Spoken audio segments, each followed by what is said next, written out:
നമുക്ക് IPL ഒരു Kerala team ഇല്ലെങ്കിൽ പോലും നമ്മൾ മനസ്സുകൊണ്ട് ചെന്നൈ, മുംബൈ, RCB എന്നൊക്കെ പറയുമെങ്കിൽ പോലും സഞ്ജു സാംസൻ്റെ രാജസ്ഥാൻ റോയൽസ് വിജയിക്കാനാണ് നമ്മളെല്ലാം കാത്തിരിക്കുന്നത്. അതായത് നമ്മുടെ ഫേവറേറ്റ് ടീം മുംബൈ ആണെങ്കിലും രാജസ്ഥാനുമായിട്ട് കളി വരുമ്പോൾ നമുക്ക് ഉറപ്പായിട്ടും സഞ്ജു വിജയിക്കണമെന്നാണ് നമ്മുടെ എല്ലാവരുടെയും ആഗ്രഹം എന്ന് പറയുന്നത്. സോ എനിക്കിപ്പോൾ എന്താ പറയുക, മുംബൈന്നോ ചെന്നൈന്നോ അങ്ങനെ ഒരു എനിക്ക് പണ്ടെനിക്ക് നല്ല താല്പര്യം, പണ്ട് ഒരു ചെന്നൈ സൂപ്പർ കിങ്സ് ഫാനായിരുന്നു. ഇനി അതൊക്കെ മാറി ഇപ്പോൾ ഒരു എന്താ പറയുക, സഞ്ജു ഉള്ളതുകൊണ്ട് മാത്രം രാജസ്ഥാനെ സപ്പോർട്ട് ചെയ്യുന്ന രീതിയിലേക്ക് മാറി. അങ്ങനെ ഒരു ടീമിൻ്റെ ഫാനല്ല.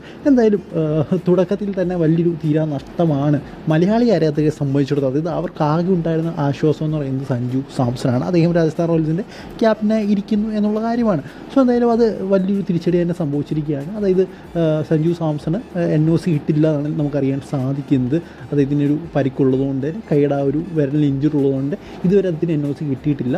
സോ അദ്ദേഹത്തിൻ്റെ ആ ഒരു ബാൻഡേജ് ഒക്കെ ആയിരിക്കും 22-ാം തീയതി ആണെന്നാണ് പറഞ്ഞു കേൾക്കുന്നത്. സോ അത് അയച്ചിട്ട് മാത്രമേ അതിന് കളിക്കളത്തിലേക്ക് ഇറങ്ങാൻ എന്താ പറയുക സാധിക്കുകയുള്ളൂ എന്ന തരത്തിലുള്ള റിപ്പോർട്ടുകളാണ് പുറത്തേക്ക് വരുന്നത്. സോ ആദ്യത്തെ 2 മത്സരങ്ങൾ സഞ്ജു സാംസണ് മിസ്സാകുമെന്ന തരത്തിലുള്ള വാർത്ത തന്നെയാണ് അറിയാൻ സാധിക്കുന്നത്. സോ അങ്ങനെയാണെങ്കിൽ ഞാൻ നേരത്തെ പറഞ്ഞ പോലെ സഞ്ജു സാംസൺ ആരാധകർക്ക് വലിയൊരു തീരാ നഷ്ടം തന്നെയാണിത്. സോ എന്തായാലും ഇതിനെക്കുറിച്ചുള്ള നിങ്ങളുടെ അഭിപ്രായം എന്തായാലും കമൻറ്റ് ബോക്സിൽ ഒന്ന് രേഖപ്പെടുത്താനായി ശ്രമിക്കുക. അടുത്ത വീഡിയോയിൽ കാണുന്നവരെ ഗുഡ് ബൈ.